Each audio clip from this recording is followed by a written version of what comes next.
پیش خدمت ہے کہانی امبر ناگ ماریا۔ واپسی کا سفر قسط نمبر 148، شیشے کا دل پتھر کی آنکھ۔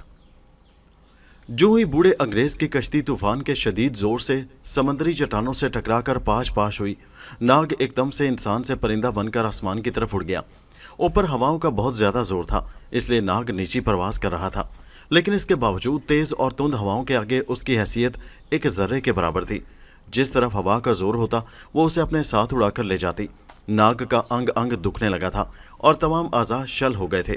وہ تو اچھا ہوا کہ اپنے آپ ہی طوفان کا زور ختم ہو گیا اور بپھرا ہوا بحر احمر آہستہ آہستہ اعتدال پر آ گیا، ورنہ اب ناگ کے لیے زیادہ دیر تک پرواز کرنا انتہائی مشکل ہو گیا تھا۔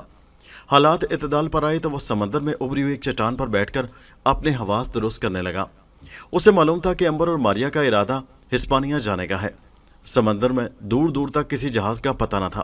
اس نے سوچا مجھے ہسپانیہ ہی کا عزم کرنا چاہیے، وہیں پر امبر اور ماریا سے ملاقات ہو سکتی ہے۔ پھر وہ فکر مند ہو گیا کہ خدا جانے ان دونوں پر اس طوفان میں کیا گزری ہے۔ وہ دونوں بادشاہ کے محل میں گئے تھے اور ان کی غیر حاضری میں بوڑھا انگریز اسے لے کر فرار ہوا تھا۔ اس دھوکے باز کو تو لالچ کی سزا مل گئی ہے، لیکن نہ جانے امبر اور ماریا کا کیا حال ہے۔ جس وقت وہ یہ سوچ رہا تھا، امبر اور ماریا اسی تجارتی جہاز پر جو جزیرے میں طوفان کے زور سے چڑھایا تھا، اور اب اس طوفان نے جس کا پانی جزیرے میں آ گیا تھا اور جہاز کو جو زمین میں دھسا ہوا تھا ایک دفعہ پھر اپنی آغوش میں اٹھا لیا تھا۔ بزرگ کے کہنے پر تمام قیدیوں کو لے کر بحر احمر میں امبر اور ماریا سفر کر رہے تھے، اور یہ جہاز مختلف منزلوں پر مسافروں کو اتارتا اور چڑھاتا ہسپانیہ کی طرف جا رہا تھا۔ ہوا موافق تھی اور سمندر پرسکون تھا، لیکن امبر اور ماریا کے ذہنوں میں طوفان آیا ہوا تھا۔ وہ ہاتھ مل رہے تھے کہ خدا جانے بوڑھے نے ناگ کو ٹھیک بھی کیا ہے یا نہیں۔ پھر ایسے خوفناک طوفان میں جہاں بڑے بڑے جہاز بے بس ہو گئے ہیں، وہاں ایک کشتی سے سفر کرنا موت کو دعوت دینے کے برابر تھا۔ امبر کو یقین تھا کہ بوڑھا اپنی کشتی اور سونے سمیت غرق ہو گیا ہوگا۔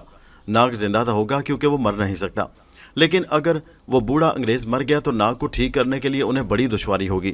آخر ماریا نے تسلی دیتے ہوئے کہا، ناگ بھائی کو یہ تو علم ہوگا کہ ہمارا ارادہ ہسپانیہ جانے کا ہے۔ میرا دل کہتا ہے کہ اب ناگ بھائی سے ملاقات ہسپانیہ میں ہوگی۔ امبر ہر مقام پر جہاں سواریاں اترتی اور چڑھتی بوڑھے کے کشتی کے متعلق پوچھتا، لیکن اب تک اس کشتی کے متعلق کسی کو بھی علم نہ تھا۔ دوسری طرف جب ناگ تازہ دم ہو گیا تو وہ پھر پرندہ بن کر اڑا، اور اب اس کا رخ ہسپانیہ کی طرف تھا۔ وہ سمندر کے اوپر آبی پرندے کی شکل میں اڑتا ہوا سمندر کے ساتھ ساتھ چلا جا رہا تھا۔ امبر اور ماریا کا جہاز فلاڈیا کی بندرگاہ پر رکا، اور یہاں سے والی سیتا کی حسین و جمیل لڑکی الزبتھ سوار ہوئی، جس کے ساتھ شاہی محافظ بھی اسے پہنچانے آئے ہوئے تھے۔ اور اس محافظ دستے کے سپہ سالار نے باقاعدہ جہاز کے کپتان کو تاکید کی تھی کہ وہ شہزادی الزبتھ کا خاص خیال رکھے، جو اس دور کے دستور کے مطابق والی اندلس روڈرک کی شاہی مہمان بن کر جا رہی تھی۔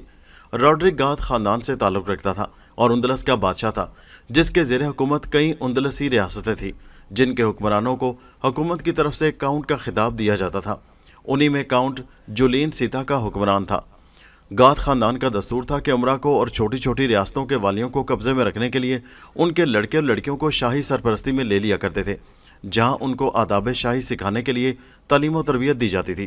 اسی لیے سیتا کی شہزادی الزبتھ خاندان گاتھ کے فرما روا اندلس کے حکمران شہنشاہ روڈرک کی شاہی مہمان بن کر تعلیم و تربیت کے لیے جا رہی تھی۔ الزبتھ سنہری بالوں اور سرخ و سفید رنگ کی ایک نہایت ہی خوبصورت لڑکی تھی۔ ماریا کا اسے دیکھ کر دل خوش ہو گیا، اور اگر امبر نے منع نہ کر دیا ہوتا تو وہ ضرور اس حسین سی گڑیا سے دوستی کر لیتی۔ جہاز میں کپتان نے اسی وقت شہزادی کے لیے ایک خوبصورت کمرہ خالی کروا دیا، اور الزبتھ اپنی ملازمہ کے ساتھ کیبن میں چلی گئی۔ جہاز رات دن سفر کرتے ہوئے اندلس کی طرف بڑھ رہا تھا۔ ایک رات آسمان پر سیاہ بادل چھوٹے چھوٹے ٹکڑوں کی صورت میں اکٹھے ہونے لگے، اور پھر دیکھتے ہی دیکھتے ان بادلوں نے آسمان پر سیاہ چادر تان دی، اور اس کے ساتھ ہی بارش شروع ہو گئی۔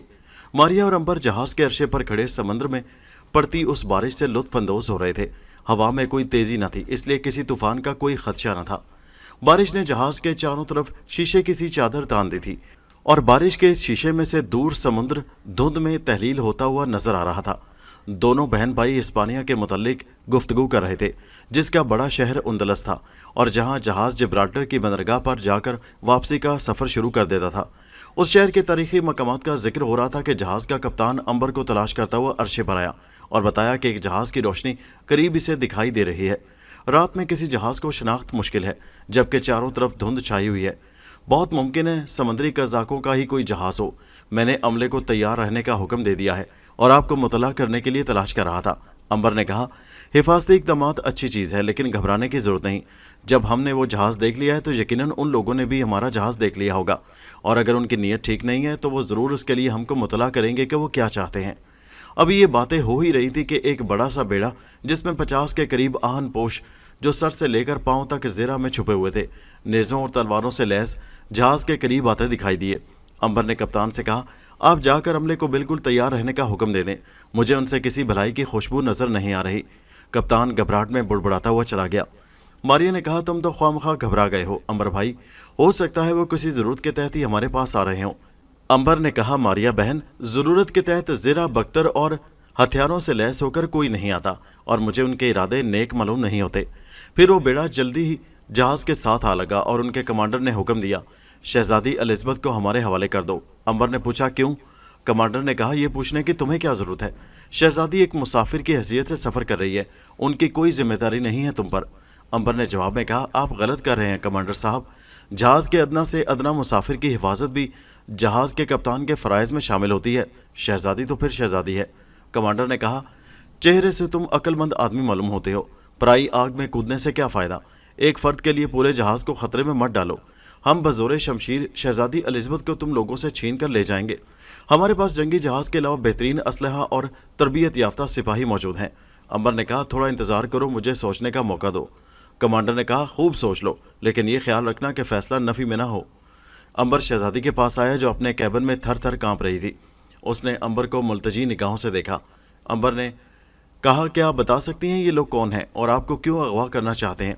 शहजादी ने कहा, मेरा ख्याल है ये जिब्राल्टर के करीबी शहर मर्सिया के हाकिम थियोडोर मीर के भेजे हुए लोग हैं। थियोडोर मीर ने मेरे वालिद से रिश्ता मांगा था, लेकिन मेरे वालिद ने इनकार कर दिया। अब उसे इल्म हो गया है कि मैं शहनशाह रॉड्रिक की मेहमान बनकर जा रही हूँ। वो खुद तो शहनशाह के डर से सामने नहीं आया, लेकिन अपने पालतू कुत्तों को भेज दिया है। हम आपको एक दफ़ा फिर याद दिला दें, आपने हमारी हिफाजत की जिम्मेदारी ली थी। अंबर ने कहा, हम इस जिम्मेदारी से दामन बचाना नहीं चाहते, सिर्फ आपसे मालूम करना चाहते थे कि ये लोग आखिर कौन हैं। आप का शुक्र, ये आपने हमें सब कुछ बता दिया। अब ये हमारी जिम्मेदारी है कि हम अपने इस फ़र्ज़ को किस तरह निभाते हैं। आप बिल्कुल बेफिक्र होकर आराम करें। अंबर बाहर आया तो कमांडर उसका मुंतज़िर था। अंबर ने अपने जहाज़ के कप्तान से पूछा कि क्या आपका अमला बिल्कुल तैयार है? कप्तान ने कहा, सिर्फ हुक्म की देर है। न जाने अमले वाले इन लोगों के जहाज़ और असलहा से खाइफ क्यों नहीं है। हर आदमी एक इशारे पर जान देने को तैयार है। शायद उसकी वजह आप हैं। वो आपके कमालात देख चुके हैं और आपके होते हुए किसी से भी खाइफ नहीं मालूम होते। अंबर कमांडर के पास आया और कहा, सुनो कमांडर, हमने पूरी तरह गौर गौस किया है और ये फैसला किया है कि जहाज़ के हर फर्द की हिफाजत उसके अमले और कप्तान की जिम्मेदारी होती है। दूसरी बात यह है कि शहजादी एलिज़ाबेथ उंदलस के शहनशाह रॉड्रिक की खसूसी मेहमान हैं, और हम उनके लिए शहनशाह रॉड्रिक के सामने भी जवाबदेह होंगे। इसलिए मेरी तरफ से साफ इनकार है। मैं किसी भी हालत में शहजादी एलिज़ाबेथ को तुम्हारे हवाले नहीं कर सकता। हो सके तो अपने हाकिम मर्सिया के थियोडोर मीर से कह दो कि अगर हिम्मत है तो खुद मर्दों की तरह सामने आए। किराए के आदमियों को मरवाने से भला क्या फ़ायदा है? कमांडर ने कहा, तुम ख्वाब तो नहीं देख रहे भला? मर्सियत के हाकिम को क्या ज़रूरत है कि वो इस शहजादी के लिए अपने दामन को दागदार करे? उसके लिए तो कई शहजादियाँ उसके अबरू की एक जुम्बिश पर उसके हरम में आने को तैयार हैं। दरअसल अपना चेहरा ज़रा वगैरह में छुपाए यही कमांडर थियोडोर मीर था। फिर कमांडर ने अपने सिपाहियों को हुक्म दिया कि बज़ोर शमशीर शहजादी को छीन लो। फ़ौरन मुखालिफ जहाज़ जो अंबर के जहाज़ के पास आ गया था, उससे तख्ते गिराकर पुल बना दिया गया और बहादुर सिपाही दादे शुजात देने के लिए जहाज़ में कूद पड़े। अंबर के जहाज़ का अमला भी बिल्कुल तैयार था और उनमें से भी कई जियाले दुश्मन के जहाज़ पर कूद गए थे और दोनों जहाज़ों पर जंग शुरू हो गई। अंबर ने मारिया से कहा, जब तक ये मुकाबला बराबरी की सतह पर हो रहा है, तुम दुश्मन के जहाज़ पर जाओ और किसी भी सूरत नीचे उतरकर जहाज़ में आग लगा दो। तुम किसी को नज़र तो नहीं आ सकती हो, इसलिए आसानी से ये काम कर सकती हो। फिर ये लोग अंदरूनी और बैरूनी दोनों महाजों पर लड़ नहीं सकेंगे। मारिया ने कहा, अंबर भाई फिक्र ही मत करो, थोड़ा तुमने कहा है, ज़्यादा करना मेरा काम है। फिर मारिया आराम से छलांग लगाकर दुश्मन के जहाज़ पर पहुंच गई। अंबर खुद शहजादी के कैबिन के बाहर लड़ाई में मसरूफ़ था और किसी दुश्मन को यहाँ करीब नहीं आने देता था। दोनों जहाज़ों पर लड़ाई ज़ोरों शोर से हो रही थी।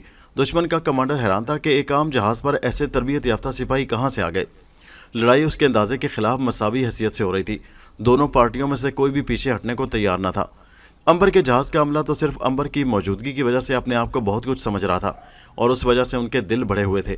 फिर अचानक दुश्मन के जहाज़ पर सरासिमगी फैल गई। मालूम हुआ कि जहाज़ में आग लग गई है। लड़ाई से हटकर कई आदमी अपने जहाज़ में कूद गए और आग बुझाने की कोशिश में लग गए। अंबर ने दुश्मन की कमजोरी से फायदा उठाया और अपने अमले को कहा कि दुश्मन को भागने का मौका न दिया जाए और उन पर कारी ज़रब लगाई जाए। अंबर के साथियों ने भरपूर हमला कर दिया, जिससे दुश्मन जहाज़ वाले बुखला गए और उनके कई आदमी देखते ही देखते ख़त्म हो गए थे। कमांडर ने जो ये हालत देखी तो फ़ौरन हुक्म दिया, जहाज़ को यहाँ से निकाल ले जाओ। फिर दुश्मन जहाज़ वाले दुम दबाकर और कई लाशें छोड़कर भाग गए। अंबर के जहाज़ वाले इस फतह पर बेहद खुश थे। उसके बाद उन्होंने ज़ख्मियों की मरहम पट्टी की और थके हारे सो गए। अंबर भी मुतमईन हो गया था कि दुश्मन अपने जहाज़ को बचाने की कोशिश में दोबारा इधर का रुख नहीं करेगा। लिहाजा अंबर और मारिया दोनों ही अपने कैबिन में चले गए और लेट कर नाग के मुतालिक गुफ्तगू करते रहे कि अब तो उससे मुलाकात उंदलस में जाकर ही होगी। जहाज़ के सारे लोग गहरी नींद सो रहे थे और ये दोनों बहन भाई अपने कैबिन में नाग के मुतालिक गुफ्तगू करते रहे। लेकिन दुश्मन कमांडर बहुत सियासतदान और जंगी हरबों से अच्छी तरह वाकिफ था। उसने दूर जाकर जहाज़ को अमले के सपुर्द कर दिया कि उसकी आग बुझाओ, और ख़ुद एक बेड़ा लेकर अपने हमरा सिर्फ 10 जांबाज लेकर एक दफ़ा फिर चोरी चोरी अंबर के जहाज़ के पास शहजादी के अगवा के लिए आया। शहजादी एलिज़ाबेथ भी दुश्मन की शिकस्त पर बहुत खुश और मीठी नींद सो रही थी। कमांडर ने चोरों की तरह बेड़ा जहाज़ के साथ लगा दिया और एक तारीख हिस्से का इंतखाब करके रस्सों की कमंदे डालकर अंबर के जहाज़ के पास पहुँच गए और फिर दबे पाँव शहजादी एलिज़ाबेथ के कैबिन के पास पहुँचे।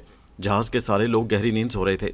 उन्होंने कैबिन के दरवाजे को देखा और वो औजार साथ लाए थे। उन्होंने आवाज़ पैदा किए बगैर कैबिन का दरवाज़ा ही उखाड़ लिया। शहजादी की मुहाफिज नौकरानी के मुंह पर हाथ रखकर उसके मुंह में कपड़ा ठोंस दिया और हाथ पांव बांध दिए। ये सारा काम इतना अचानक हुआ कि बेचारी नौकरानी मुंह से आवाज़ भी ना निकाल सकी। फिर शहजादी के साथ भी यही कुछ किया। उसका मुंह बंद कर दिया गया और उसे कंधों पर लाद कर रस्सियों की मदद से अपने बेड़े में उतर गए और रात की तारीकी में बेड़ा रुपोश हो गया। सुबह सूरज की पहली किरण के साथ ही जहाज़ का तमाम अमला बेदार हो गया। एक मुलाजिम सफाई करने के लिए शहजादी के कमरे की तरफ गया, जहां दरवाज़ा उखड़ा पड़ा था और नौकरानी बंदी पड़ी थी। उसने फ़ौरन कप्तान को इतला दी और कप्तान ने अंबर को इतला दी। वो दोनों शहजादी के कैबिन में आए और नौकरानी के मुंह से कपड़ा निकाला और उसे रस्सियों की बंदिश से आज़ाद किया। नौकरानी ने तमाम वाक़या कह सुनाया और बताया, दुश्मन ने आपको धोखे में रखा और बज़ाहिर शिकस्त खाकर भाग लिए, लेकिन हकीकत में वो अपने मकसद में कामयाब हो गए। अंबर सर पकड़कर बैठ गया। अगर नाग होता तो ऐसे मौका पर परिंदा बनकर उड़कर मालूम करता कि समुद्र में दुश्मन का जहाज़ किस मकाम पर मौजूद है। अंबर और मारिया दोनों को नाग की बहुत कमी महसूस हुई, लेकिन अब वो क्या कर सकते थे। दूसरी तरफ कमांडर अपने साथियों के साथ बेड़ा लेकर एक करीबी जजीरे के साहिल पर उतर गया, जहाँ पहले से उसके जांबाज खैमे लगाए पड़े थे। सिपाहियों ने शहजादी को ले जाकर थियोडोमीर के कमरे में पेश कर दिया। थियोडोमीर, जो कपड़े बदल चुका था, शहजादी को देखकर बहुत खुश हुआ और कहा, शहजादी, मैंने नहायत शराफत से तुम्हारे बाप को शादी का पैगाम दिया था, लेकिन उसने इनकार करके मेरी तौहीन की, जिसका बदला लेने के लिए मुझे सब कुछ करना पड़ा। अब तुम्हारी और मेरी शादी का जश्न इसी जजीरे में मनाया जाएगा और तुम्हारा बाप इनकार करने की बर्दाश्त में तमाम उम्र पछताता रहेगा। शहजादी ने कहा, थियोडोमीर, मेरा फैसला भी सुन लो। मैं तुम्हारे साथ शादी करने से बेहतर समझती हूँ कि खुदकुशी कर लूँ। तुम्हारा ये ख्वाब क़यामत तक पूरा ना होगा। इधर ये बातें हो रही थी, उधर नाग आसमान पर परिंदा बनकर उड़ता जा रहा था। उसने एक छोटे से जजीरे पर चंद खूबसूरत किस्म के खैमे जो लगे देखे तो नीचे उतर आया और थियोडोर के खैमे के पास एक दरख्त पर बैठ गया। फिर सांप बनकर नीचे उतर आया और खैमे के अंदर दाखिल हो गया, जहाँ एक खूबसूरत लड़की बैठी रो रही थी और उसके सामने एक सुर्ख शादी का जोड़ा पड़ा था और पास ही एक कनीज खड़ी थी और कह रही थी, शहजादी एलिज़ाबेथ, इस शादी को अपनी तकदीर समझकर कबूल कर लो, क्योंकि इनकार की कोई भी सूरत थियोडोमीर के लिए काबिल कबूल नहीं। नाग के कान फौरन खड़े हो गए कि यह ज़बरदस्ती की शादी का क्या चक्कर है। एलिज़ाबेथ ने कहा, जोसेफिन, इस रेशमी कफन को हम जीते जी नहीं पहनेंगे। मरने के बाद हमारी लाश पर डाल देना। थियोडोर हमें जीते जी हासिल न कर सकेगा। कनीज ने कहा, शहजादी हुजूर, मैं आपकी दुश्मन नहीं, खैर ख्वाह हूँ। शतरंज की बाजी मात खा जाए तो शातिर बददिल नहीं होता, बल्कि दूसरी बाजी के लिए मोहरे सजा देता है। जिस शातिराना चाल से काम लेकर थियोडोमीर ने इस जाल में आपको फंसा लिया है, उसी तरह आप भी उससे इंतकाम लें, लेकिन वक्ती तौर पर मान जाएं। एलिज़ाबेथ ने कहा, बेवकूफ़, हीरे की आप ख़त्म हो जाए तो वो पत्थर रह जाता है। मैं इज्जत देकर इंतकाम लेना नहीं चाहती। तुम मुझे थोड़ी देर के लिए तन्हा छोड़ दो। कनीज़ एलिज़ाबेथ को तन्हा छोड़कर चली गई। नाग ने लौट लगाई और इंसान बन गया। एलिज़ाबेथ जो अपने ख्यालों में खोई हुई थी, ये बिल्कुल ना देख सकी। आहट पर उसने चौंक कर देखा, एक सांवला सलोना लड़का पास खड़ा था। एलिज़ाबेथ उसे भी कोई मुलाजिम समझकर उस पर बरस पड़ी और कहा, मैंने कहा है कि मुझे तन्हा छोड़ दो, फिर तुम क्या लेने आए हो। नाग ने कहा, बहन, मैं तुम्हारा दुश्मन नहीं, हमदर्द हूँ। मुझे मालूम है थियोडोर तुमसे जबरन शादी करना चाहता है और ये तुम्हें कहीं से अगवा करके लाए हैं। एलिज़ाबेथ ने कहा, हाँ, मैं एक जहाज़ में उंदरस के शहनशाह रॉड्रिक के मेहमान बनकर जा रही थी। इस जालिम ने पहले उस जहाज़ पर हमला किया और शिकस्त खाई। پھر چوری سے رات کے کسی وقت یہ اس جہاز پر پہنچے جب تمام عملہ فتح کی خوشی میں سویا پڑا تھا، اور یہ مجھے منہ میں کپڑا ٹھونس کر اغوا کر لائے۔ میں یونانی امیر کاؤنٹ جولین والی سیتا کی لڑکی الزبتھ ہوں۔ ناگ نے کہا، شہزادی صاحبہ، آپ میری بہن ہیں، آپ بھائی کے مقدس رشتے پر بھروسہ رکھتے ہوئے شادی کے لیے تیار ہو جائیں، اور اس کے بعد آپ میرا کمال دیکھیں۔ الزبتھ نے کہا، میں تمہیں بھائی تسلیم کر بھی لوں تو بھی اتنا بڑا خطرہ مول لے نہیں سکتی، بھلا تم تنہا اتنے ساری فوجی سپاہیوں کا کیسے مقابلہ کرو گے؟ ناگ موج میں تھا، اس نے کہا، اچھا تو ملاحظہ کریں میرے کمال، لیکن خدا کے لیے کہیں ڈر کر چیخ نہ مار دینا۔ پھر ناگ انسان سے سانپ بن گیا۔ الزبتھ حیرانی سے دیکھنے لگی۔ سانپ نے لوٹ لگائی تو وہ شیر بن گیا۔ الزبتھ ڈر گئی اور اس کے ہونٹوں سے چیخ نکلتے نکلتے رہ گئی، کیونکہ اسے یاد آ گیا تھا کہ ناگ نے پہلے ہی منع کر دیا تھا کہ چیخ نہ مار دینا۔ پھر شیر سے ناگ ہاتھی بن گیا، پھر پرندہ، اور پھر آدمی کے روپ میں سامنے آ گیا۔ الزبتھ دیکھ کر حیران رہ گئی اور سرگوشی کی، تم جادوگر ہو؟ ناگ نے کہا، فی الحال آپ ایسا ہی سمجھ لیں، آپ بتائیں اس بھائی پر بھروسہ کر سکتی ہیں یا نہیں؟ الزبتھ نے کہا، تم پرخلوص انسان ہو، لیکن یہ تو بتاؤ کہ تم میری مدد کیوں کرنا چاہتے ہو جبکہ اس میں تمہاری زندگی کو بھی خطرہ ہے؟ ناگ نے کہا، بہن، ہمیں طویل زندگی اسی لیے ملی ہے کہ ہم اپنی جان کی پرواہ نہ کرتے ہوئے انسانوں کی خدمت کرتے رہیں۔ یہ ایک بہت لمبی کہانی ہے اور پھر کسی وقت آپ کو یہ سب کچھ بتاؤں گا۔ شہزادی الزبتھ نے کہا، اگر تمہیں یہ یقین ہے کہ تم اس شادی کو تھیوڈر میر کی بربادی میں بدلنے میں کامیاب ہو جاؤ گے تو میں تیار ہوں۔ ناگ نے کہا، میں جا رہا ہوں لیکن آپ کے بالکل قریب ہوں گا، آپ یہ لباس پہن لیں۔ ناگ پھر سانپ بن کر جس راستے سے آیا تھا اسی راستے سے چلا گیا۔ تھوڑی ہی دیر گزری تھی کہ کنیز پھر آ گئی اور یہ دیکھ کر حیران رہ گئی کہ الزبتھ نے دلہنوں والا لباس پہن رکھا تھا۔ وہ بھاگی ہوئی تھیوڈور میر کو اطلاع دینے چلی گئی۔ پھر تھیوڈور میر کے خیمے میں کئی امیر اور سالار جمع ہو گئے تھے، اور اب تھیوڈور میر اور شہزادی الزبتھ دونوں پادری کے سامنے کھڑے تھے جو انجیل مقدس کا کوئی باب پڑھ کر سنا رہا تھا۔ الزبتھ کا دل دھڑک رہا تھا۔ پھر عین اس وقت جب تھیوڈور میر شادی کی انگوٹھی شہزادی الزبتھ کو پہنانے والا تھا، ایک ہاتھی کی چنگاڑ سنائی دی اور اس نے اس خیمے کو اکھاڑ کر پھینک دیا۔ ہر طرف افراتفری پھیل گئی۔ سپاہی نیزے لے کر اس کی طرف بڑھے۔ ہاتھی نے کئی سپاہیوں کو اپنی سونڈ میں لپیٹ کر زمین پر دے مارا۔ تھیوڈور میر نے فوراً تیر انداز دستے کو طلب کیا۔ پھر دیکھتے ہی دیکھتے ہاتھی تباہیاں پھیلاتا ہوا اندھیرے میں غائب ہو گیا، اور دوسری طرف سے ایک شیر دھاڑتا ہوا آ گیا اور اس نے کئی سپاہیوں کو خاک اور خون میں ملا کر رکھ دیا۔ ناگ حلیے بدل کر آتا اور سپاہیوں کو ہلاک کر کے چلا جاتا۔ تھیوڈور پریشان تھا کہ چھوٹے سے جزیرے پر تو انہوں نے کبھی کوئی درندہ نہیں دیکھا تھا، اور آخر یہ سب درندے کدھر سے آ گئے؟ ناگ نے اس طرح تباہی مچا دی تھی کہ افراتفری میں جدھر کسی کے سینگ سمائے بھاگ لیا۔ تب ناگ انسان کی شکل میں شہزادی الزبتھ کے پاس آیا اور کہا، آؤ بہن، میں نے کشتی حاصل کر لی ہے۔ وہ دونوں بھاگتے ہوئے کشتی میں سوار ہوئے اور ناگ نے پتوار سنبھال لیے اور تیزی سے جزیرے کے کنارے کو چھوڑ کر کھلے سمندر میں کشتی ڈال دی۔ کچھ دیر بعد جب تھیوڈور وغیرہ کو ہوش آیا اور ایک ایک کو لیے آفیسر اور سپاہی جب اکٹھے ہوئے تو شہزادی کی تلاش شروع ہوئی، پر وہ غائب ہو چکی تھی۔ تھیوڈور کے وہم و خیال میں نہ تھا کہ شہزادی کشتی میں بیٹھی سمندر کے گہرے پانی میں جا رہی ہے۔ اس نے تمام سپاہیوں کو حکم دیا کہ شہزادی بھی کہیں چھپ گئی ہے، اسے فوراً تلاش کیا جائے۔ لیکن کافی دوڑ دھوپ کے بعد بھی شہزادی کا کچھ پتہ نہ چلا کہ وہ کہاں چلی گئی ہے۔ تھیوڈور میر سپاہیوں کو برا بھلا کہتا ہوا کہ ہاتھ آئے شکار کو نکل جانے دیا، اپنے جہاز پر بیٹھ کر جبرالٹر کی بندرگاہ کی طرف روانہ ہو گیا۔ وہ سوچ رہا تھا کہ یہ بہت برا ہوا، اب اگر الزبتھ کسی صورت بھی شہنشاہ روڈرک کے پاس پہنچ گئی اور میری شکایت کر دی تو بہت برا ہوگا۔ دوسری طرف ماریا اور امبر نے دور دور تک کشتیوں میں عملے کے آدمیوں کو بھیج کر شہزادی کو تلاش کرنے کی کوشش کی، لیکن کامیابی نہ ہوئی، اور وہ مایوس ہو کر جہاز پر واپس آ گئے، کیونکہ موسم خراب ہو رہا تھا، ہواؤں میں تیزی آ رہی تھی اور سمندر کی لہروں میں تلاطم والی کیفیت پیدا ہو رہی تھی۔ ایسے وقت میں سمجھدار ملاح اپنی کشتیوں کو کسی محفوظ مقام پر لے جاتے ہیں، اور جہازوں کے کپتان بھی طوفان سے بچنے کے لیے حفاظتی تدابیر شروع کر دیتے ہیں۔ اسی لیے نہ تو امبر اور ماریا کے عملے کی کشتیاں زیادہ دور تک شہزادی کو تلاش کرنے جا سکیں، اور نہ ہی تھیوڈور کا جہاز اس چکر میں پڑ سکا، بلکہ آنے والے طوفان کے خطرے سے بچنے کی تیاری شروع کر دی۔ اب ناگ کے لیے یہ بہت بڑی مصیبت تھی کہ سمندری طوفان میں بڑے بڑے جہاز طوفانی لہروں کا شکار ہو جاتے ہیں۔ بھلا ایک کشتی کی کیا حقیقت ہو سکتی ہے؟ وہ گہرے پانی کے بجائے کشتی کو کم پانی میں لے آیا تھا اور تیزی سے کسی محفوظ مقام کی تلاش میں تھا جہاں طوفان کے وقت پناہ لی جا سکے۔ شہزادی بھی بدلتے ہوئے موسم کی وجہ سے پریشان ہو رہی تھی۔ ناگ اگر تنہا ہوتا تو کسی نہ کسی صورت سے طوفان کا مقابلہ کر لیتا، لیکن شہزادی کی حفاظت نے اسے بہت پریشان کر رکھا تھا، اور ناگ کو چاروں طرف سمندر کے سوا کچھ بھی نظر نہ آ رہا تھا۔ دوسری طرف سمندری طوفان کی ابتدا ہو چکی تھی اور کشتی لہروں کے تلاطم میں ہچکولے کھانی شروع ہو گئی تھی۔ उस वक्त नाग को अंबर और मारिया के जहाज का ख्याल आया। काश वो इस समुद्र में उसे कहीं मिल जाए। ऐसे तूफान में तो नाग परिंदा बनकर भी नहीं उड़ सकता था। हवाओं के जोर से परों के टूट जाने का अंदेशा होता है। हवाओं में खासी तेजी आ चुकी थी और समुद्री लहरें बिफरी हुई नागिनों की तरह फुनकारती फिर रही थीं और कश्ती उनके दोष पर खिलौने की तरह हिचकोले खा रही थी। नाग ने पूरी ताकत से पतवार संभाल ली थी और बादबान लपेट दिए गए थे। वो बाजों की ताकत से कश्ती को उलटने से बचाए हुए था। मुखालिफ हवाएं न जाने कहाँ से कश्ती को कहाँ लिए जा रही थी और ये सोचने का नाग को उस वक्त होश नहीं था। हवाओं के साथ साथ बारिश ने और क़यामत ढार दी थी। शहजादी को हर आने वाला लम्हा अपनी मौत की सूरत में नजर आ रहा था। फिर वही हुआ जिसका खदशा था। जिस पतवार के जोर पर नाग ने कश्ती को कंट्रोल कर रखा था वो भी एक तूफानी झटके से टूट गया। अब कश्ती को मसावी रखना नाग के बस से बाहर हो गया था और बड़ी बड़ी लहरें उस खिलौने को उठाकर ऊपर और नीचे फेंक रही थी। मौत और जिंदगी की इस कशमकश में नाग को करीब ही एक बहुत बड़ी चट्टान नजर आ गई। उसने शहजादी को उठाकर कश्ती से उस पर छलांग लगा दी, क्योंकि शहजादी खौफो हिरास से बेहोश हो गई थी और इस चट्टान का सिर्फ ऊपर का थोड़ा सा हिस्सा पानी से बाहर था, बकाया सारा पानी के अंदर था। लिहाजा ऊंची ऊंची लहरें नाग और बेहोश शहजादी के ऊपर से गुजर जाती थी। नाग और शहजादी दोनों के कपड़े भीग गए थे। नाग ने शहजादी को उसी ज़मीन पर लिटा रखा था और सोच रहा था कि कहीं शहजादी भीगे हुए कपड़ों और मुसलसल बारिश की वजह से बीमार ना हो जाए। नाग को तो खैर ऐसे मौसमों का कोई असर ही ना होता था।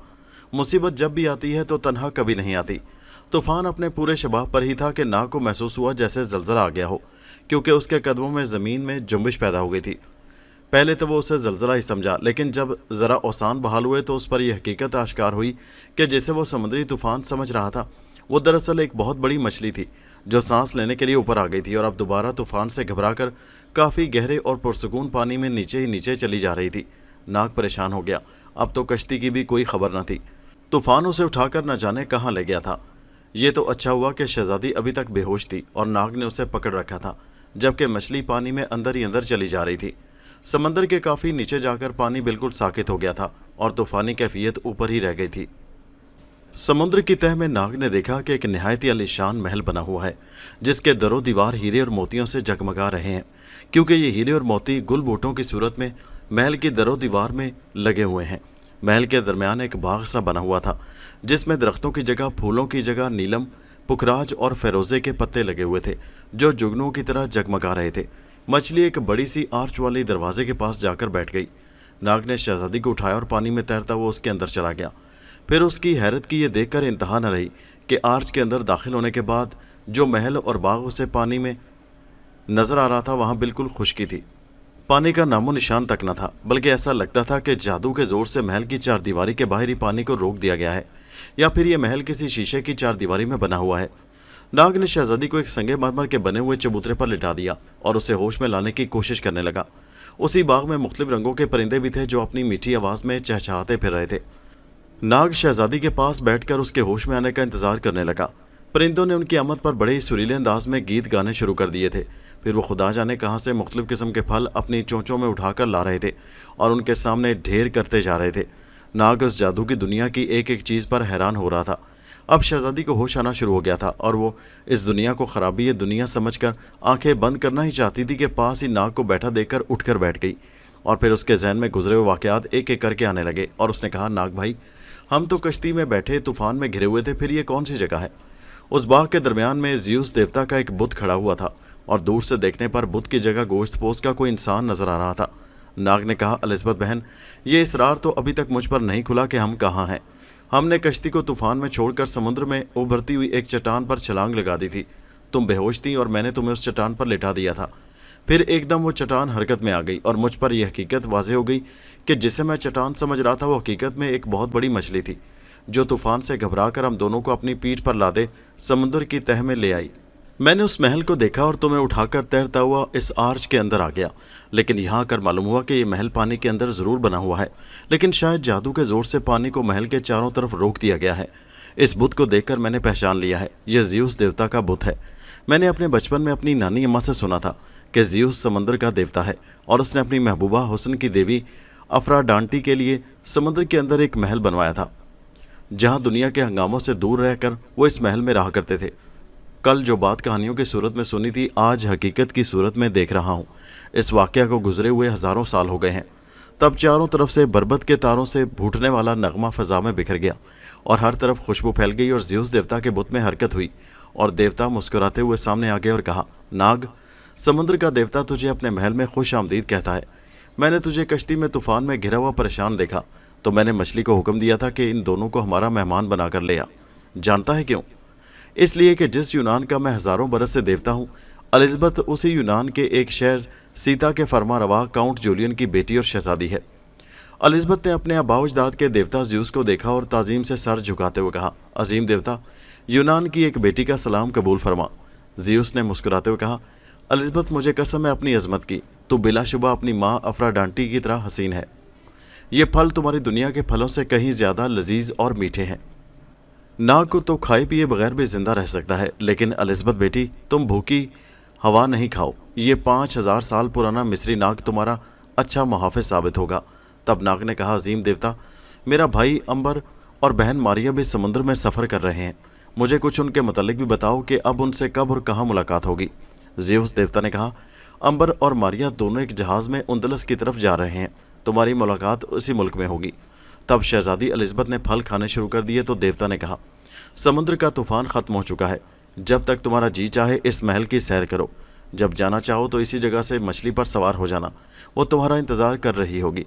मछली तुम्हें समुद्र की सतह पर छोड़ आएगी और उसी जगह तुम्हारी कश्ती भी मौजूद होगी। उसके बाद ज़्यूस देवता दोबारा अपने मुजस्मे में समा गए और एलिज़ाबेथ ने फल खाते हुए नाग से कहा, नाग भैया, क्या ये ठीक है कि तुम 5000 साल पुराने सांप हो? नाग ने कहा, देवता ने मेरी असलियत तुम पर जाहिर कर दी है, तो मैं झूठ नहीं बोलूँगा, ये बिल्कुल ठीक है।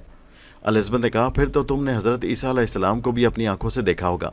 नाग ने कहा, हाँ बहन, देखा है। वो चेहरा, वो जलाल तो भुलाया ही नहीं जा सकता। उनके चेहरे पर जो नूर था वो आज भी मेरी आंखों के सामने है। अब तुम चाहो तो इस महल की सैर भी कर सकती हो जिसकी देवता ने तुम्हें इजाज़त दी है। एलिज़ाबेथ ने कहा, ज़रूर, ज़िंदगी में कहाँ ये चीज़ें देखना नसीब होती हैं। फिर एलिज़ाबेथ और नाग ने ऐसे ऐसे कीमती पत्थरों से तामीर किया हुआ ये महल देखा जिसमें ऐसे पत्थर भी इस्तेमाल हुए थे जिनसे इंसान अपनी शक्ल भी देख सकता था। अंदर दूध और शहद की नहरें भी बहती थीं। सोने और चांदी के पानी के हौज़ भी मौजूद थे। याकूत की सिलें चीर कर झरने फूट रहे थे। बागों में रक्स करते हुए ताऊस, नगमा सरा परिंदे, तालाबों में तैरती हुई रंग बिरंगी मछलियाँ, सोने और चांदी की रंगत के राजहंस, कुलेलें करती हुई हिरनियाँ, हीरे मोती ज़मुर्द और याकूत से लदे हुए दरख्त। गर्ज के उस महल को देखकर जन्नत का गुमान होता था। नाग और एलिज़ाबेथ हैरत से एक एक चीज़ को देख रहे थे।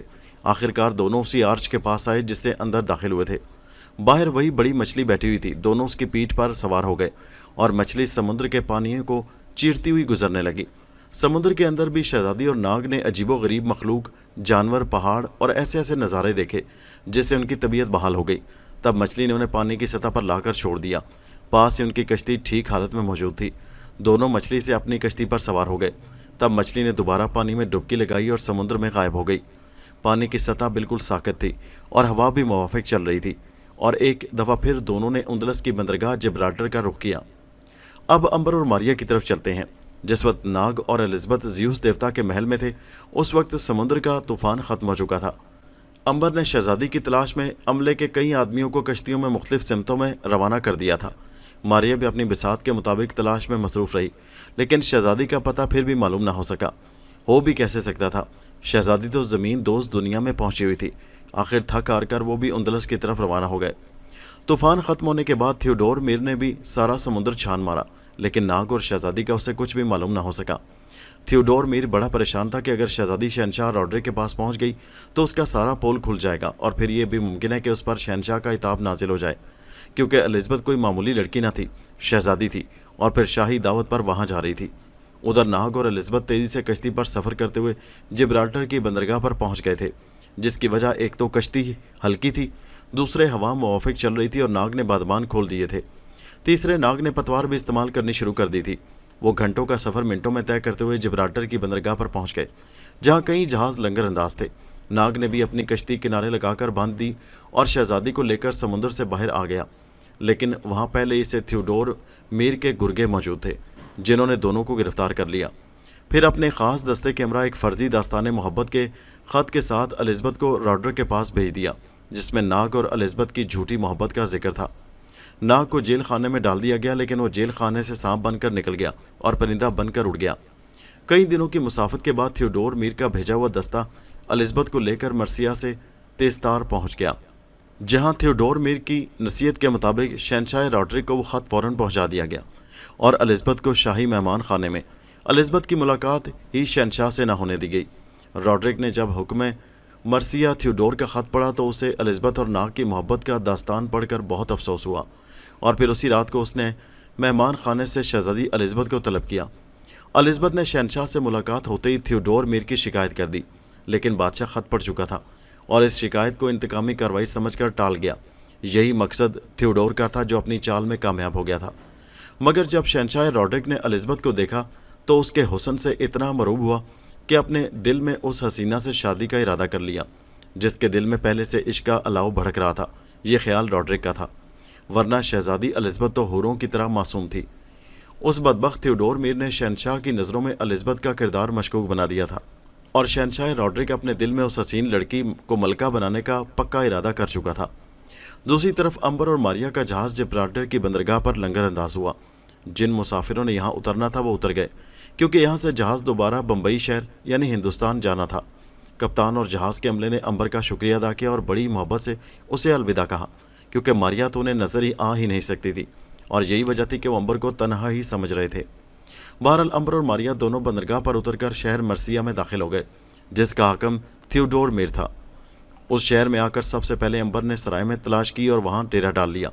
दूसरी तरफ शहनशाह रॉड्रिक ने महल में किसी तकरीब में ख़ास तौर पर शहज़ादी एलिज़ाबेथ को मदऊ किया और उसने अपने ख्यालात का इजहार किया कि वो उसे शादी करना चाहता है।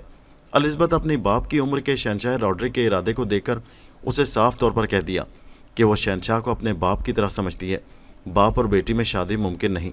इस बात से चिढ़कर शहनशाह ने उसे ताना दिया कि कल्लाश आशिक से मैं किसी तरह भी कम नहीं हूँ जिससे तुम मोहब्बत करती। और फिर थियोडोर का ख़त एलिज़ाबेथ के मुंह पर मारा और कहा, इसे पढ़ो, मैं तुम्हें सोचने का मौका देता हूँ। अगर तुम रजामंद ना भी हुई तो भी ये शादी ज़रूर होगी और इसे दुनिया की कोई ताकत नहीं रोक सकती। उधर नाग इस बात से मुतमईन हो गया था कि एलिज़ाबेथ खैरियत से शहनशाह के पास पहुँच गई है जो उसकी मंजिल थी। अब तो उसे शिद्दत से अंबर और मारिया की तलाश थी।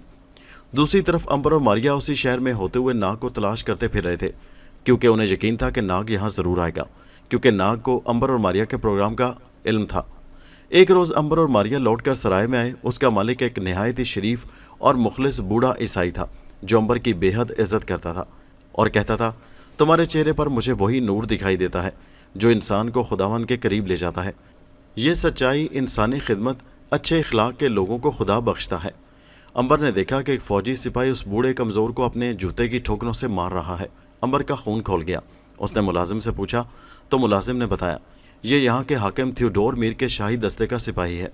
यहाँ खाना खाने के बाद जब इससे इसकी कीमत मांगी गई तो इसने कहा, इस सराय के मालिक को बुलाओ। जब मालिक को बताया गया तो उसने मालिक को मारते हुए कहा, तुम्हें इल्म नहीं, हम शाही दस्ते के सिपाही हैं, हमसे खाने की कीमत मांगते हो, अभी देता हूँ। और बूढ़े को ठोकरों से मारना शुरू कर दिया। अंबर से बर्दाश्त ना हो सका तो उसने आगे बढ़कर कहा, खुदा के बंदे, तुम नौजवान और ताकतवर हो, इस कमज़ोर और बूढ़े शख्स पर रहम खाओ। जब तुमने खाना खाया तो उसकी कीमत अदा करो। सिपाही ने कहर आलूद निगाहों से देखते हुए अंबर को कहा, तुम यहाँ अजनबी मालूम होते हो, जानते नहीं हो कि मैं शाही दस्ते का सिपाही हूँ। अंबर ने कहा, फिर तो तुम पर अपनी रियाया की हिफाजत और अदलो इंसाफ की ज़्यादा जिम्मेदारी होनी चाहिए। ये ओहदा इख्तियार कमज़ोरों की हिमायत और अदलो इंसाफ के हक़ में इस्तेमाल होना चाहिए, ना कि बेइंसाफ़ी और जबर के लिए। सिपाही ने अंबर को धक्का देते हुए कहा, उल्लू के पट्टे, तू कौन है बोलने वाला? दफ़ा हो जा, वरना तुझे भी सज़ा देनी पड़ेगी।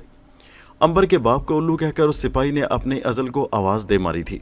अंबर की आंखों में खून उतर आया और उसने सिपाही को गिरबान से पकड़कर उठाया और उसे उछालकर ज़मीन पर दे मारा। खौफ से मौजूदा लोगों की चीखें निकल गईं, क्योंकि सिपाही पहले तो जाकर छत से लगा और फिर सर के बल ज़मीन पर आकर गिरा, जिससे उसकी गर्दन भी टूट गई और मगज़ भी निकलकर बाहर जा गिरा। सारी सराय में खौफ और हिरास फैल गया और उस सिपाही के साथी जो यहाँ से खाना खाने के बाद बाहर खड़े उसका इंतज़ार कर रहे थे, अंदर आ गए और अंबर को गिरफ्तार कर लिया। मारिया ने कहा, अंबर भाई, हुक्म हो तो इन सब की मेहमान नवाजी मैं कर दूँ। अंबर ने कहा, नहीं, मैंने सब कुछ इस कमज़ोर की हिमायत और अदल इंसाफ की सरबुलंदी के लिए किया है। इस तरह की हरकत बगावत में शामिल हो जाएगी। दूसरी तरफ मैं चाहता हूँ अगर नाग इसी शहर में है तो उसे भी यहाँ हमारी मौजूदगी का इल्म हो जाए, वरना ये सब मुझे गिरफ़्तार कहाँ कर सकते हैं। सराय के मालिक ने अंबर को सीने से लगाकर कहा, बेटा, मेरे बुढ़ापे के लिए तुमने अपनी जवानी क्यों दाव पर लगा दी? यहाँ का हाकिम तुम्हें मौत की सज़ा देगा। अफसोस मैं बूढ़ा तुम्हारे लिए कुछ भी ना कर सकूँगा। अंबर ने कहा, बाबा, عدل اور انصاف اور کمزور کی حمایت کے لیے ایسی 100 زندگیاں بھی ملیں تو قربان کر دوں. کسی نیک کام کے لیے جان دینا شہادت ہے. سپاہی امبر کو گرفتار کر کے لے گئے اور اسے تھیوڈور کے سامنے پیش کیا گیا. تھیوڈور میر نے دیکھتے ہی امبر کو پہچان لیا. یہ وہی جہاز والا نوجوان تھا جس نے تھیوڈور میر کے دستے کے کئی سپاہیوں کو قتل کر دیا تھا. تھیوڈور میر کی آنکھوں میں خون اتر آیا اور اس نے کہا، امبر، تم میرے ایک سپاہی کے نہیں، کئی بہادر اور جیالے وفاداروں کے قاتل ہو. مجھے پہچانو، میں وہی آفیسر ہوں جس نے تم سے شہزادی الزبتھ کا مطالبہ کیا تھا اور پھر تم سے جنگ کی تھی. امبر نے کہا، تو یوں کہو کہ تم راہبر بھی ہو اور رہزن بھی ہو. عدل و انصاف کی کرسی پر بیٹھ کر خود بے انصافی کرتے ہو. رحم کرنے والے حاکم بھی ہو اور ظلم کرنے والے ظالم بھی ہو. قوم کا اخلاق سدھارنے کے ذمہ دار بھی ہو اور بد اخلاقی میں تمہارے کردار کا ایک حصہ ہے. تھیوڈور نے کہا، خاموش ہو جا بد زبان. ہم حاکم وقت ہیں اور یہاں کی عوام کی قسمت کے مالک ہیں. یہاں کی ہر چیز ہماری ملکیت ہے. امبر نے کہا، خدا ہونے کا دعویٰ نہ کرو. ہر چیز کا مالک خدا ہے. وہی قسمتوں کا مالک ہے. اس نے طاقت اور اختیار تمہیں عدل و انصاف اور رحم کرنے کے لیے دیا ہے. یاد رکھو، قیامت کے روز تمہیں اس اختیار اور حکومت کا حساب دینا پڑے گا. اس بے انصافی اور ظلم کے لیے تم سے ضرور باز پرس ہوگی.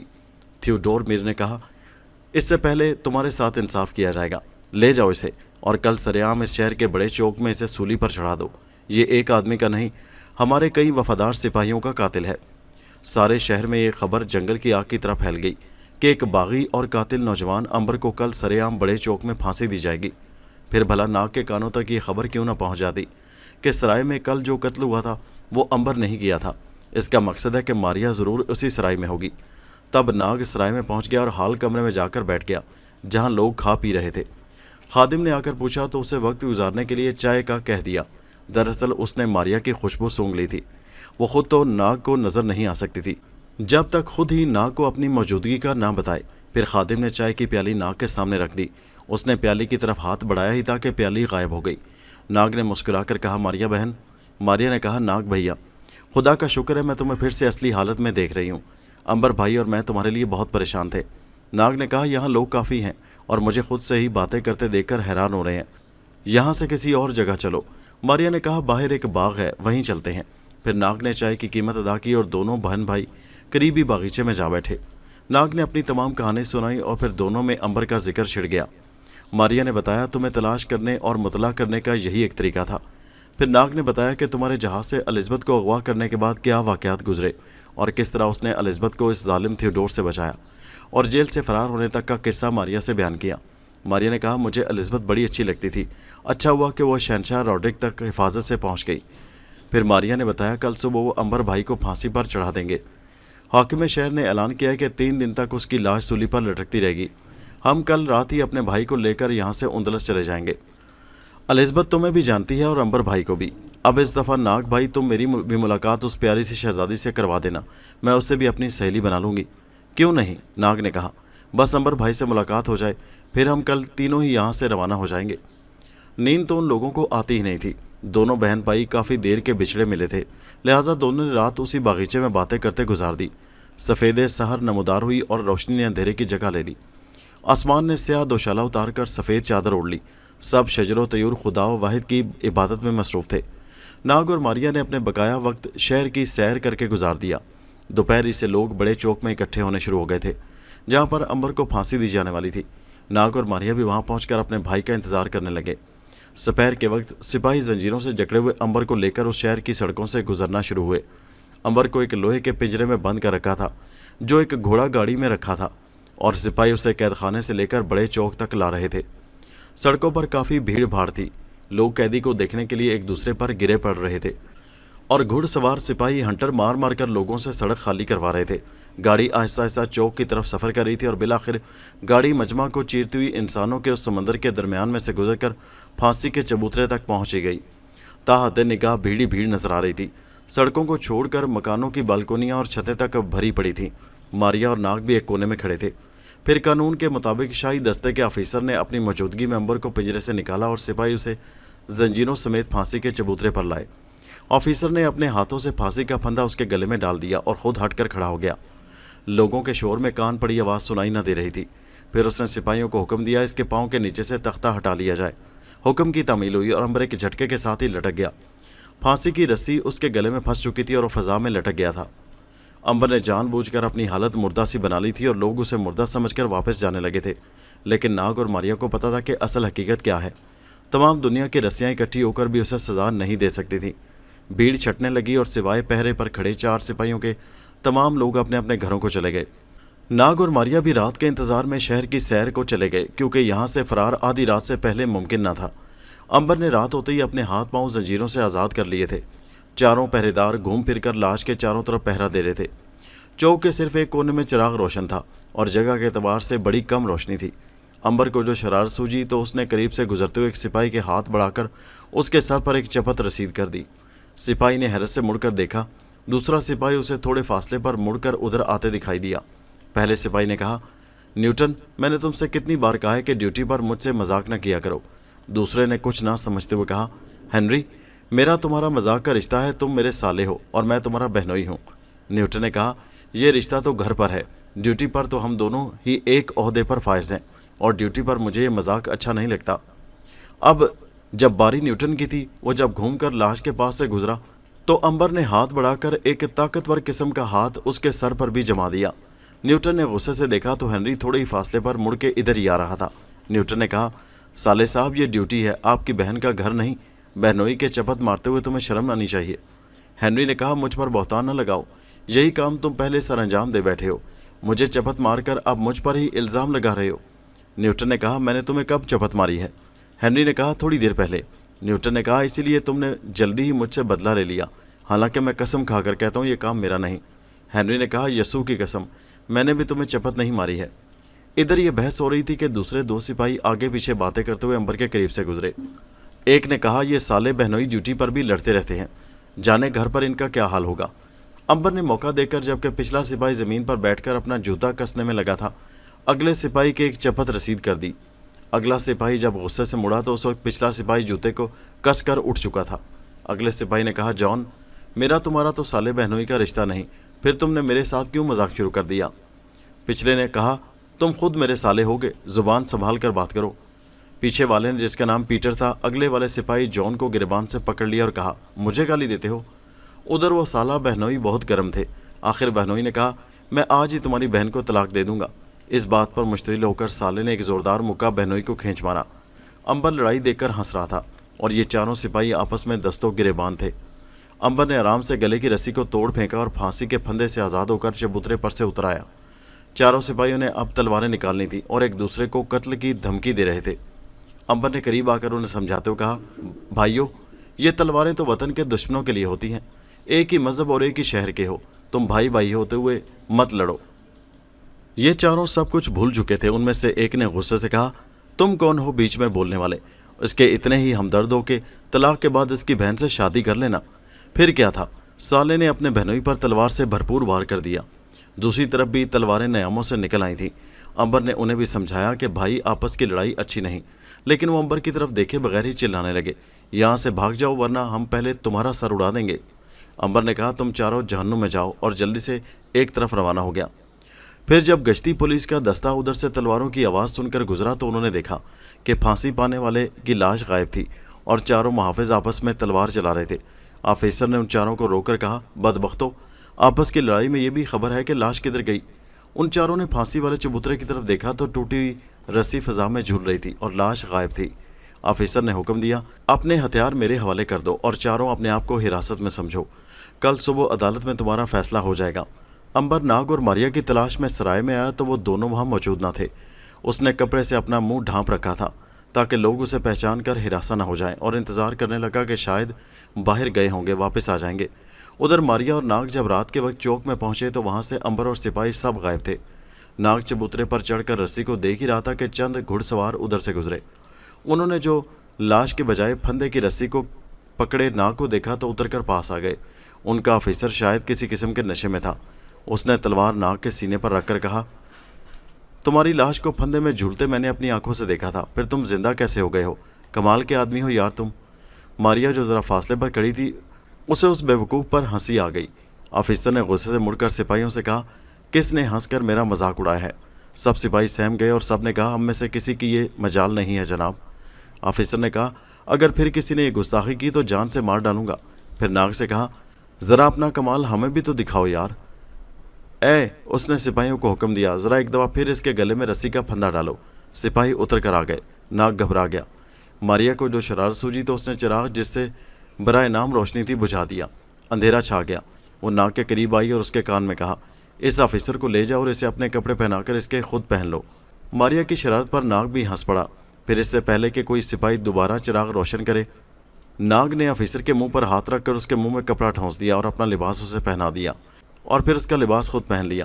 جب چراغ روشن ہوا تو آفیسر کے گلے میں خود ہی ناگ نے پھانسی کا پھندا پہنا دیا اور اس کے لب و لہجے میں سپاہیوں سے کہا، تختہ ہٹا دو۔ آفیسر منہ سے آواز بھی نہ نکال سکا اور ہوا میں جھول گیا۔ پھانسی کا پھندا اس کے گلے میں پھنس چکا تھا اور جھٹکے سے اس کی موت واقع ہو گئی تھی۔ تب اس نے تمام سپاہیوں کو حکم دیا، اس کو سلوٹ کرو۔ سپاہی جانتے تھے کہ آفیسر نشے میں ہے، لہٰذا انہوں نے سلوٹ کیا۔ جب ناگ نے آفیسر کی وردی میں حکم دیا، اب تم لوگ جاؤ اور اپنی اپنی ڈیوٹی سر انجام دو، کیونکہ اب میں اس کی لاش پر رہوں گا۔ سپاہی دبی ہنسی ہنستے ہوئے نشے باز آفیسر سے جان بچا کر گھوڑوں پر بیٹھ کر روانہ ہو گئے۔ ناگ اور ماریا وہاں سے کہہ لگاتے ہوئے امبر کی تلاش میں روانہ ہوئے۔ ماریا نے کہا، ہو سکتا ہے امبر ہماری تلاش میں سرائے میں گیا ہو، ہمیں اسے وہاں بھی دیکھ لینا چاہیے۔ وہ دونوں جوں سرائے کے قریب آتے گئے، امبر کی خوشبو انہیں آتی گئی۔ امبر سمجھ گیا کہ دونوں چوک سے ہو کر آئے ہیں۔ پھر دونوں بہن بھائی نے ایک کونے میں بیٹھے ہوئے امبر کو پہچان لیا اور تینوں یہاں سے روانہ ہو گئے۔ شہر سے باہر نکلے تو انہیں ایک بگی مل گئی۔ امبر نے اسے پورا ہی بک کر لیا اور تینوں سوار ہو کر اندلس کی طرف روانہ ہو گئے۔ راستے میں ماریا نے امبر کو آفیسر والی بات سنائی، جو سن کر وہ بہت ہنسا۔ پھر اس نے سالے اور بہنوئی والا قصہ اسے سنایا، جو اس سے بھی دلچسپ تھا۔ اب دن کا اجالا پھیل رہا تھا اور بگی کے گھوڑے ہوا سے باتیں کر رہے تھے۔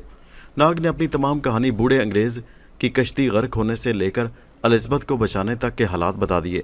امبر بہت خوش ہوا کہ جس کی حفاظت وہ نہ کر سکے تھے، ان کے بھائی نے اسے حفاظت سے اس کی منزل پر پہنچا دیا۔ ماریا نے کہا، ناگ اور امبر بھائی، مجھے الزبتھ بڑی اچھی لگتی ہے۔ اندلس جا کر اب میری ملاقات آپ دونوں سے کروا دیں، میں اسے اپنی سہیلی بنا لوں گی۔ امبر نے کہا، ہم تم سے وعدہ کرتے ہیں، ہم سب سے پہلا کام یہی کریں گے۔ پھر ایک مقام پر بگی والا کھانا کھانے اور گھوڑوں کو چارہ وغیرہ کھلانے کے لیے رکا، اس جگہ جہاں اور کئی بگیاں اور مسافر چائے اور کھانے میں مصروف تھے۔ یہ تینوں بھی چائے وغیرہ پینے میں مصروف ہو گئے، اور پھر تھوڑی ہی دیر کے بعد بگی والے نے انہیں اطلاع دی کہ بگی تیار ہے۔ یہ تینوں ایک دفعہ پھر بگی میں سوار ہو کر اندلس کی طرف روانہ ہو گئے۔ دوسری طرف شہنشاہ راڈرک نے بڑے اہتمام کے ساتھ شاہی گرجا میں عمرہ اور وزراء کی موجودگی میں زبردستی الزبتھ سے شادی کر لی۔ الزبتھ دیار غیر میں اپنے ماں باپ سے دور احتجاج بھی نہ کر سکی۔ اس کی سسکیاں ہونٹوں میں ہی دم توڑ گئیں اور دل خون ہو کر بھی آنکھوں سے آنسو نہ بہہ سکا۔ 60 سال کے بوڑھے راڈرک نے زبردستی 15 سال کی الزبتھ کو اپنی بیوی بنا لیا، اس کی مرضی اور اس کے ماں باپ کی مرضی کے بغیر۔ الزبتھ کا کوئی بھی غم گسار اور ہمدرد نہ تھا جو اس کی حمایت کرتا، جس کو وہ اپنے دل کا خون دکھا سکتی، رو رو کر اپنے دل کا غبار ہلکا کر لیتی۔ سارے تلیتا میں اس شادی کا چرچا تھا، ہر ایک کی زبان پر 60 سالہ بوڑھے اور 15 سالہ دوشیزہ الزبتھ کی شادی کا ذکر تھا۔ پھر کئی لوگ تو اس زبردستی کی شادی پر دبے لفظوں میں تبصرہ بھی کر رہے تھے، جو لڑکی کی مرضی اور اس کے والدین کی اجازت کے بغیر کی گئی تھی۔ امبر، ناگ اور ماریا جب تلیتا میں پہنچے تو جگہ جگہ یہی تذکرے ہو رہے تھے۔ ان تینوں کو اس شادی اور شہزادی الزبتھ کی مجبوری کا بہت افسوس ہوا۔ ناگ نے کہا، کاش ہم شہزادی الزبتھ کی شادی سے قبل یہاں جاتے۔ امبر نے کہا، الزبتھ بڑی حساس لڑکی ہے ناگ بھائی، وہ کہیں خودکشی ہی نہ کر لے۔ ماریا نے کہا، میں تو اسے سہیلی بنانے کا ارمان لے کر آئی تھی، لیکن وہ پورا ہی نہیں ہوا۔ امبر نے کہا، ماریا، اب تو یہ کام تم ہی سر انجام دے سکتی ہو۔ تم راڈرک کے محل میں جاؤ اور تنہائی میں اس سے ملو، اسے اپنا تعارف کرواؤ کہ تم ناگ اور امبر کی بہن ہو۔ میں نے اور ناگ نے دونوں ہی نے اسے بہن کہا ہے، اس اجنبی شہر میں اس کا کوئی نہیں۔ تم اس کا غم ہلکا کرو اور کہو کہ ہو سکے تو اپنے دونوں بھائیوں سے مل لے۔ ماریا نے کہا، یہ ٹھیک ہے۔ پہلے ان دونوں نے شہر گھوم کر اپنے لیے ٹھکانہ بنانے کا سوچا تو انہیں ایک شکستہ گرجا گھر مل گیا، جہاں تنہائی بھی تھی اور لوگ ڈر کے مارے وہاں نہیں جاتے تھے کہ وہاں روحوں نے اپنا اڈا جما لیا ہے۔ پھر امبر اور ناگ نے اس گرجے میں ایک کمرہ اپنے لیے مخصوص کر لیا اور ماریا نے کہا، ٹھکانہ بن چکا ہے، اب تم اپنی مہم پر روانہ ہو جاؤ۔ شہنشاہ راڈرک نے محل کا ایک حصہ الزبتھ کے لیے مخصوص کر دیا تھا، جہاں کئی نوکر اور نوکرانیاں خدمت کے بہانے اس کی نگرانی بھی کرتی تھیں، اور بقایا حصے میں وہ اپنی اصلی ملکہ اور کئی عدد بچوں کے ساتھ رہتا تھا۔ اس شادی کے لیے اس نے خصوصی لارڈ پادری سے اجازت لے لی تھی، کیونکہ عیسائی مذہب میں بادشاہ ہو یا عام آدمی ایک بیوی کے ہوتے ہوئے دوسری شادی نہیں کر سکتا تھا۔ یہ عیسائی مذہب کے اس دور کا زمانہ تھا جب مذہبی امور کے ذمہ دار پادریوں نے اپنی اہمیت بڑھانے کے لیے مذہب میں हस्बे ख्वाहिश तब्दीलियाँ कर ली थी, और यही हालत ईसाई बादशाहों की थी, जो अपनी ख्वाहिशात के लिए पादरियों से खसूसी इजाज़तनामे हासिल कर लेते थे, जिनकी आवाम को इजाज़त न थी। मारिया तो हवा का झोंका थी, जो दीवार से गुजर कर भी अपनी मर्ज़ी से जहाँ चाहती चली जाती। लिहाजा कई मुआवज़ों के होते हुए भी वो बड़ी आज़ादी से एलिज़ाबेथ की ख्वाबगाह में पहुँच गई, जहाँ बदनसीब शहज़ादी अपनी आरज़ुओं के कब्रिस्तान पर बैठी आंसू बहा रही थी। वो कमरे में तन्हा थी, इसलिए आज़ादी से रो रही थी।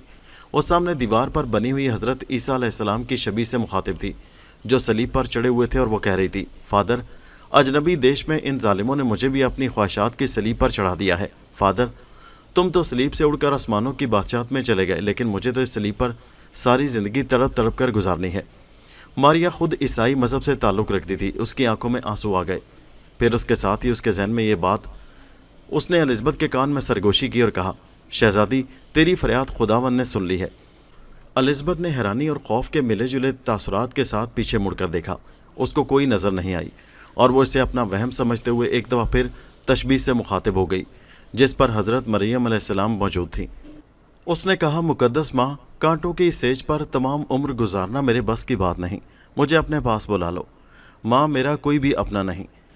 मारिया की आंखों में भी आंसू आ गए और उसने सरगोशी की, एलिज़ाबेथ, मुकद्दस माँ ने तेरी फरियाद सुन ली है। एलिज़ाबेथ ने फिर मुड़कर देखा, कोई नहीं था। मारिया ने कहा, मैं तुम्हें नज़र नहीं आ सकती बहन। खुदावंद और मुकद्दस माँ ने तो तेरी हर मकाम पर मदद की है। जब जहाज से थियोडोर ने तुझे अगवा किया, उस वक्त खुदावंद ने अंबर को तेरा भाई बनाकर भेजा। फिर जब थियोडोर तुझसे शादी करने लगा, तो मुकद्दस बाप ने तेरे पास नाग जैसे हमदर्द को तेरा भाई बनाकर भेजा। तो अपने आप को तन्हा महसूस न कर, तेरे दोनों भाई उंदलस में मौजूद हैं। एलिज़ाबेथ ने कहा, तुम कौन हो जो मेरे सारे हालात से वाकिफ़ हो? ये ठीक है, अंबर ने भी मुझे बहन बनाया था, और नाग भाई भी मुझे बहन की तरह जिब्राल्टर में छोड़ कर गए थे। उनको जालिम थियोडोर ने गिरफ्तार कर लिया था, लेकिन मुझे मालूम है वो बड़ी ताकतों के मालिक थे। वो ज़्यादा अरसा तक उसकी जेल में ना रहे होंगे। मारिया ने कहा, उनसे ज़्यादा खूबियों के मालिक तुम्हारे दूसरे भाई अंबर हैं, और तीसरी मैं हूँ जो उनकी बहन हूँ। मुझ पर एक बुजुर्ग की बद्दुआ या दुआ का असर है कि मैं किसी को नज़र नहीं आती। पहले नाग और अंबर की बहन सिर्फ मैं ही थी, अब तुम भी हो।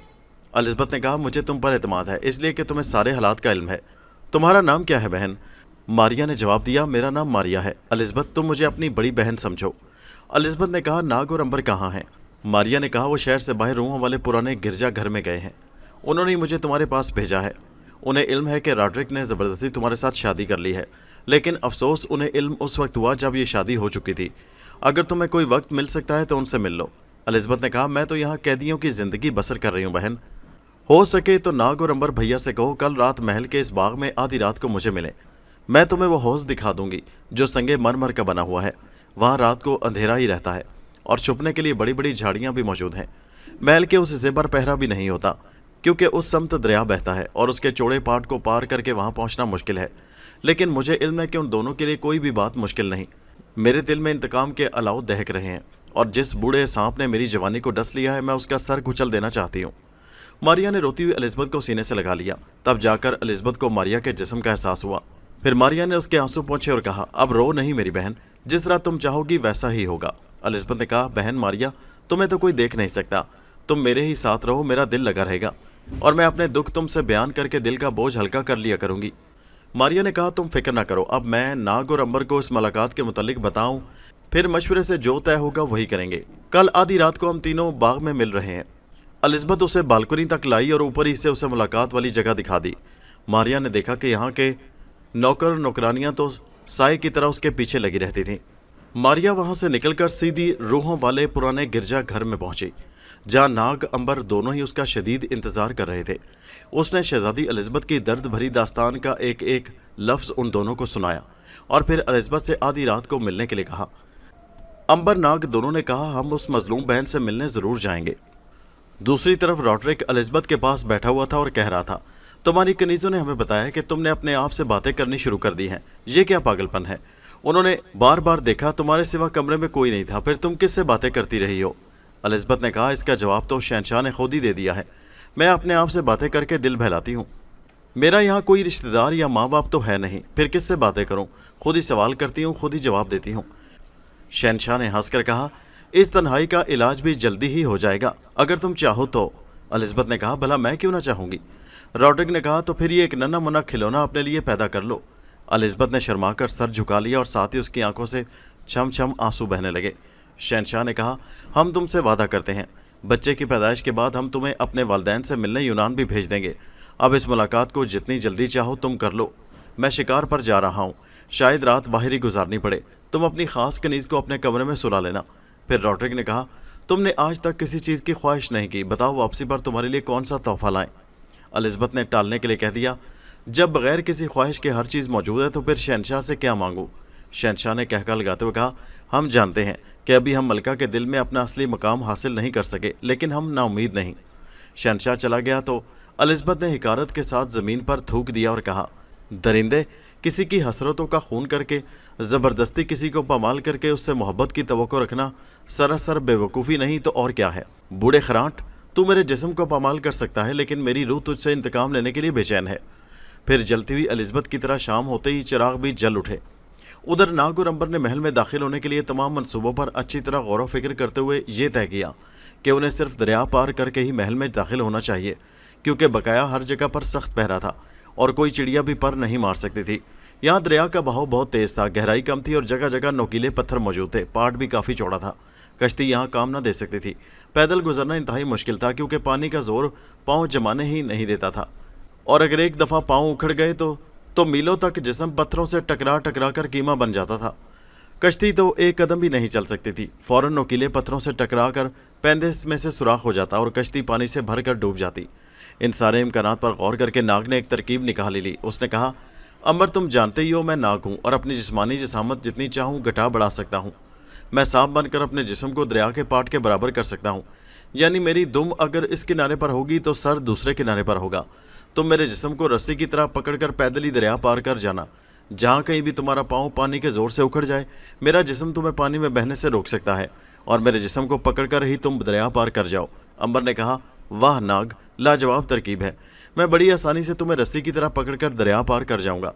फिर दरिया के उस किनारे पर घना जंगल है, आबादी भी नहीं, लिहाजा रोशनी का सवाल ही रात को पैदा नहीं होता। ये काम हम नहायत ही आसानी से सरअंजाम दे सकते हैं, जब कोई देखने वाला भी वहाँ मौजूद नहीं। नाग ने कहा, जब तुम पार उतर जाओगे तो मैं अपने जिस्म को दोबारा समेट लूँगा। अंबर ने कहा, बिल्कुल ठीक है। फिर दोनों ने मारिया से कहा, तुम महल में जाओ और अब एलिज़ाबेथ के साथ ही वहाँ आना। संगे मरमर के हौज़ के पास हम दोनों भाई तुम्हारा इंतज़ार करेंगे। मारिया के जाने के बाद दोनों भाइयों ने दोबारा अपने मंसूबे पर गौर किया और उसे हर तरह से मुनासिब पाते हुए खरामा खरामा शहर में दाखिल हुए। फिर उस पुल पर जाकर दूसरी तरफ चले गए जो दरिया के दोनों किनारों को मिलाता था, और बाहर से आने वाले लोग उसी पुल के ज़रिए शहर में दाखिल होते। वो दोनों पुल पार करके दूसरे किनारे पर चले गए और वहाँ से किनारे किनारे उस मकाम की तरफ बढ़ने लगे जहाँ दरिया महल की दीवार के साथ होकर गुजरता था और जो बागीचे का हिस्सा था। दोस्तों, ये दिलचस्प कहानी अभी जारी है। इसका अगला हिस्सा नेक्स्ट वीडियो में मुलाहिजा कीजिए, जिसका लिंक इसी वीडियो के नीचे डिस्क्रिप्शन में मौजूद है।